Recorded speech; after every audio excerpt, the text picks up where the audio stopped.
सबसे पहले प्रमोद सिन्हा जी के पास जाना चाहेंगे। प्रमोद सिन्हा जी, मीडिया में चर्चा बहुत है, यहां पर एआईएमआईएम काफी होपफुल दिख रही थी पहले, लेकिन अब वो भी ये मान चुकी है कि अब आरजेडी में यानी महागठबंधन में जगह नहीं मिलने वाली है। क्या यह सच है कि 23 यादव एमएलए एआईएमआईएम से समझौता चाहते हैं, क्योंकि वहां पर मुसलमानों की आबादी 50,000 या उससे ज्यादा है? आप सहमत हैं? जो मेरे पास सूचना है मैं आपसे पूछना चाहूंगा। देखिए पंकज जी, जो आपके पास सूचना है, पता नहीं किस सूत्र की सूचना है, ये हमें जानकारी नहीं है। लेकिन मैं इतना जानता हूं कि हमारे नेता आदरणीय लालू प्रसाद यादव जी और हमारे नेता आदरणीय तेजस्वी प्रसाद यादव सभी समाज, सभी वर्ग के लोगों की बात करते हैं और सभी को अपने भीतर समाहित करके उनका जो दुख सुख है उसको लेकर के आगे चलने की बात करते हैं। और आप जिस प्रकार से ये बार बार, कल भी इस तरह का डिबेट हुआ था, कल भी आपने कई सवाल करने का काम किया था, उसमें मैंने साफ और स्पष्ट रूप से कहने का काम किया था कि नीतिगत निर्णय के लिए राष्ट्रीय अध्यक्ष हमारे अधिकृत हैं और तेजस्वी प्रसाद यादव जी अधिकृत हैं। कोऑर्डिनेशन कमेटी भी हमारी महागठबंधन की बनाई गई है, जिसके नेता, चेयरमैन हमारे नेता आदरणीय तेजस्वी प्रसाद यादव जी। रहा सवाल बिहार और बिहार की जनता का, तो बिहार की जनता जो है भली भांति जानती है कि हमारे हित और हमारे हित की रक्षा करने के लिए बिहार में कौन से गठबंधन, कौन से दल हैं जो हर मुद्दे पर जो है मुखर होकर के हमारी आवाज बनने का काम करते हैं। रहा सवाल, आपने कहा, अभी आपने हाल में ही देखा था कि जिस प्रकार से बफ संशोधन बिल लाया गया था और जिस प्रकार से हमने सदन से लेकर के सड़क तक अपनी आपत्तियों को दर्ज कराने का काम किया था, विपक्ष के विरोध के बाद ही उसे जेपीसी में भी डाला गया था और हम लोगों ने कई आपत्तियां दर्ज कराने का काम किया था। तो हर मुद्दे पर जो जनता के हित में होते हैं उस पर मुखर होकर के हम लोग काम करते हैं और आगे भी बिहार की जनता के लिए, बिहार की जनता के सर्वांगीण विकास के लिए, चातुर्दिक विकास के लिए, चहुमुखी विकास के लिए हमारे नेता आदरणीय तेजस्वी प्रसाद यादव जी ने अपना रोड मैप तैयार करने का काम किया है। और समाज के सभी वर्गों को लेकर के वो तो हमेशा कहते हैं कि हमारी पार्टी ए टू जेड की पार्टी है और सभी वर्गों को लेकर के हम चलने का काम करते हैं, सभी वर्गों का उचित प्रतिनिधित्व देने का काम करते हैं। और राष्ट्रीय जनता दल एकमात्र पार्टी है पंकज जी, जिसने अपने संगठन में भी जो है आरक्षण को लागू करने का काम किया है। तो ये स्पष्ट है कि हमारी नीतियां बिल्कुल एकदम साफ है, स्पष्ट है। सामाजिक न्याय, धर्मनिरपेक्षता पर हम लोग शुरू से काम करते रहे हैं। समाज के किसी भी वर्ग, किसी भी समुदाय पर जब किसी भी प्रकार की कोई तरह की दिक्कत, कोई परेशानी होती प्रमोद है, जी, हम लोग मुखर होकर के प्रमोद सड़क जी, से सदन तक प्रमोद जी, संघर्ष करने प्रमोद का जी, काम करते। तो जनता जो है, बिहार की जनता काफी समझदार है नहीं और नहीं, बिहार बिल्कुल की जनता को समझदार, पता है कि हम किसके साथ रहना है। बिल्कुल समझदार है। हम आपकी बातों से सहमत भी हैं, हम आपके धर्मनिरपेक्षता पर बिल्कुल सवाल नहीं उठा रहे, और कुछ बात से आप डिसएग्री होते हैं तो वो भी लोकतंत्र की खूबसूरती है। आप अपनी बात रख सकते हैं और हमारे मन में जो सवाल होगा वो हम आपसे पूछ सकते हैं। हम आपसे सीधा पूछना चाहते हैं, हम आपकी धर्मनिरपेक्षता पर कोई सवाल नहीं उठाते। हम आपसे ये पूछना चाहते हैं कि तमाम धर्मनिरपेक्ष दल जिसको आप मानते हैं वो एक गठबंधन में आए हैं ना, क्या असुद्दीन ओवैसी की पार्टी एआईएमआईएम को आप लोग धर्मनिरपेक्ष नहीं मानते हैं? हम ये सवाल आपसे पूछना चाह रहे हैं। देखिए, सबसे सबसे बड़ी बात क्या है ना कि ये तो जनता जनता तय करेगी ना। और हम लोगों ने हर अवसर पर जनता के बीच में अपना उदाहरण प्रस्तुत करने का काम किया है। ये बतलाने की जरूरत नहीं है। एक लंबी अवधि से राष्ट्रीय जनता दल, और राष्ट्रीय जनता दल के पहले हमारे नेता आदरणीय लालू प्रसाद यादव जनता दल के भी राष्ट्रीय अध्यक्ष थे। उसके पहले की भी आप बात कर लीजिए या 1990 से आप देख लीजिए, 1990 की बात कर लीजिए, हमारे नेता आदरणीय लालू प्रसाद यादव जी हों चाहे तेजस्वी प्रसाद यादव जी हैं, सांप्रदायिक शक्तियों से न कभी समझौता किए थे, न कभी करेंगे।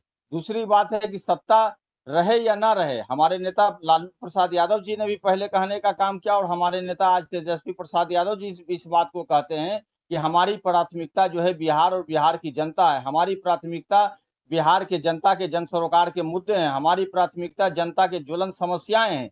बिहार में जो सरकार है, हमारी जो लड़ाई है वो महंगाई, बेरोजगारी, गरीबी, भुखमरी, पलायन से है।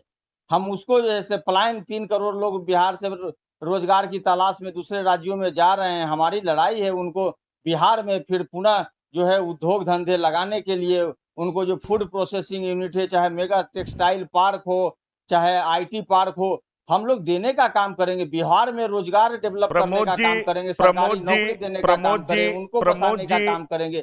हमारा प्रमोद जी, लक्ष्य ये है। प्रमोद जी, आप अपनी पार्टी के प्रवक्ता हैं और आप बड़ी शालीनता से बात रखते हैं। मैं अक्सर आपको सुनता हूं, मैं समझ सकता हूं आपकी मजबूरी क्या है। आप मेरे सवाल का सीधा जवाब नहीं दे रहे हैं। मैंने तो एक लाइन सीधा आपसे पूछा, ओवैसी धर्मनिरपेक्ष आपके लिए हैं कि नहीं है? और अगर नहीं है तो आप नहीं रख सकते हैं तो जितनी भी बातें आप बता रहे हैं, क्या उसमें असुद्दीन ओवैसी की पार्टी का, मैं कोई जज नहीं हूं, मैं कोई जजमेंट नहीं करूंगा, पर हकीकत लोगों को बताना मेरा काम है। मैं बस आपकी पार्टी का पर्सपेक्टिव जानना चाहता हूं कि क्या आपकी पार्टी असुद्दीन ओवैसी की पार्टी एआईएमआईएम को सेकुलर मानती है? क्या धर्मनिरपेक्षता के लिए या तमाम मुद्दे, चाहे वो वक्फ संशोधन बिल हो, चाहे सीएए हो, चाहे ट्रिपल तलाक हो, सब मुद्दे का आपने बहुत जोरदार तरीके से विरोध किया है। इस बात को कौन इनकार कर सकता है? तो असुद्दीन ओवैसी ने भी किया है, फिर आप साथ क्यों नहीं ले रहे हैं? यही तो बात हम आपसे पूछ रहे हैं। नहीं, मैंने कल भी आपको एक बात कहने का काम किया था कि हमारे नेता अधिकृत हैं और ये मीडिया में ही सिर्फ इस प्रकार की बातें हो रही हैं। मैंने तो कल भी कहने का काम किया, हमारे नेता आदरणीय लालू प्रसाद यादव जी और हमारे नेता चलिए, तेजस्वी प्रसाद यादव ठीक है, आपने फेयर एनफ, आपने अपनी बात रख दी, आपने अपनी बात रख दी। अभी आगे हम आपको बताएंगे कि कौन कौन सी सीट पर कौन कौन से एमएलए चाहते हैं। जो मेरी जानकारी है, आप स्वतंत्र हैं, आप उसको गलत कर दीजिएगा, खारिज कर दीजिएगा, ताकि लोगों को पता तो चले। लेकिन हम वीआईपी से आपका क्या संबंध है वो भी हम बताते हैं। हम ये भी बताते हैं कि प्रशांत किशोर कैसे एनडीए को ज्यादा नुकसान पहुंचाएंगे, तो एनडीए वाले नाराज हो जाते हैं, पर सच बताना हमारा काम है, हम बताने का प्रयास करते हैं। आदिल हसन जी, आपका स्वागत है। मैं दोनों सीजन जर्नलिस्ट के पास भी आऊंगा, लेकिन पहले आपका कमेंट जानना चाहूं।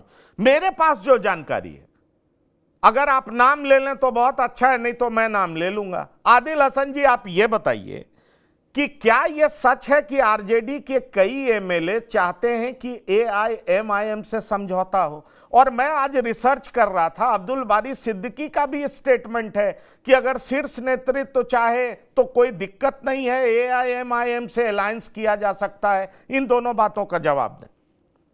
ये एक सच्चाई है कि आरजेडी के जो लीडर हैं वो चाहते हैं कि अलायंस हो। आरजेडी में एक बड़ा तबका चाहता है कि एमआईएम से अलायंस हो, जो चाहता है कि अगर बिहार में बीजेपी हारे, बीजेपी की सरकार बदले, वो जरूर हमारे प्रस्ताव को पॉजिटिव में लेगा। अगर जो बीजेपी का आदमी अगर कहीं बैठा हुआ है आरजेडी में या कहीं कांग्रेस में, कहीं माले में, तो उसका तो कोई हल नहीं हो सकता है।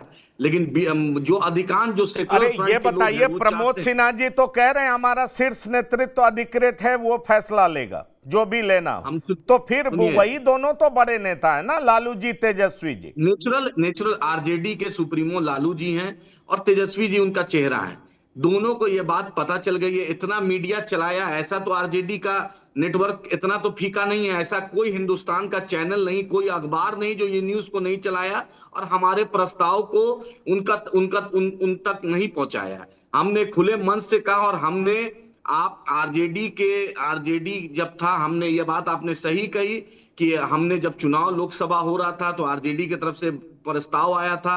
बैरिस्टर साहब ने ईमानदारी से उस प्रस्ताव को माना। मेरे पार्टी के जनरल सेक्रेटरी इंजीनियर आफ्ताब साहब और पार्टी के प्रदेश अध्यक्ष अख्तरुल ईमान साहब दोनों ने रोहिणी आचार्य जी के खिलाफ कैंडिडेट नहीं दिया, इसलिए उन्होंने किडनी दिया था। ये बहुत मानवता के उसूल पर कि नहीं, एक ह्यूमैनिटेरियन अप्रोच भी रहे कि ये एक लड़की ने अपने पिता के लिए इतना बड़ा बलिदान दिया है, इतना बड़ा कष्ट झेला है, तो इंसानियत के तहत हर जगह लड़ाई नहीं होती है। हम इंसान हैं और एमआईएम हमेशा, जब भी बैरिस्टर असदुद्दीन ओवैसी साहब, अख्तरुल ईमान साहब हमेशा कहें, हम दिल से राजनीति करते हैं, हम कटुता नहीं पर रखते हैं, एक आरोप, हम किसी के लिए नफरत नहीं रखते हैं। आदिल साहब, एक आरोप आप पे लगता है वो बड़ा जेन्युइन है। प्रमोद सिन्हा जी गलत नहीं कह रहे हैं। जब आपके नेता और लालू जी में इतने अच्छे संबंध हैं, तो फिर आपके नेता लालू जी से बात क्यों नहीं करते, तेजस्वी यादव से बात नहीं करते? ये दिक्कत कहां पे है? आपको मीडिया में आना पड़ता है, आपके लोग मीडिया में खबर चलाते हैं, लेकिन आप बात क्यों नहीं करते आपके नेता लालू जी और तेजस्वी यादव से? या आप मान पंकज- चुके हैं कि ये लोग हमें साथ नहीं लेंगे? आपको ये भरोसा हो चुका है? देखिए पंकज साहब, मेरे नेता, मेरे कोई भी चीज, कोई भी बात होती है तो अभी कांग्रेस में या सीपीआई माले में, सीपीआई में तो डायरेक्ट शीर्ष नेतृत्व नहीं बात करता है, स्टेट लीडरशिप बात करती है। जब चीज फाइनल हो जाता है उसके बाद राष्ट्रीय अध्यक्ष, उसके बाद या राष्ट्रीय जो शीर्ष नेतृत्व बात करता है। जब चीज फाइनल हो जाएगी तो बैरिस्टर असदुद्दीन ओवैसी साहब भी बात करेंगे। आपके चैनल में उन्होंने, टीवी9 के एक शो में उन्होंने कहा कि हाँ, मेरे स्टेट यूनिट अख्तरुल ईमान साहब ने प्रस्ताव भेजा है, अब आरजेडी को फैसला लेना है। हम तो इतने ईमानदार हैं, हम ना आप पर शर्त रख रहे हैं, हम ना सीट का आपको 50 सीट 40 सीट बोल रहे हैं। हम बोले ईमानदारी से देश का जो माहौल है, भाजपा को हराना है, आइए मिलकर लड़ेंगे। नहीं, हम लोग जब से एक की बात कहें, दिलीप जायसवाल जी का पसीना छूटने लगा, चलिए, जदयू ठीक है। को बेचैनी होने लगी। हम तो दिलीप ईमानदारी से चाहते हैं।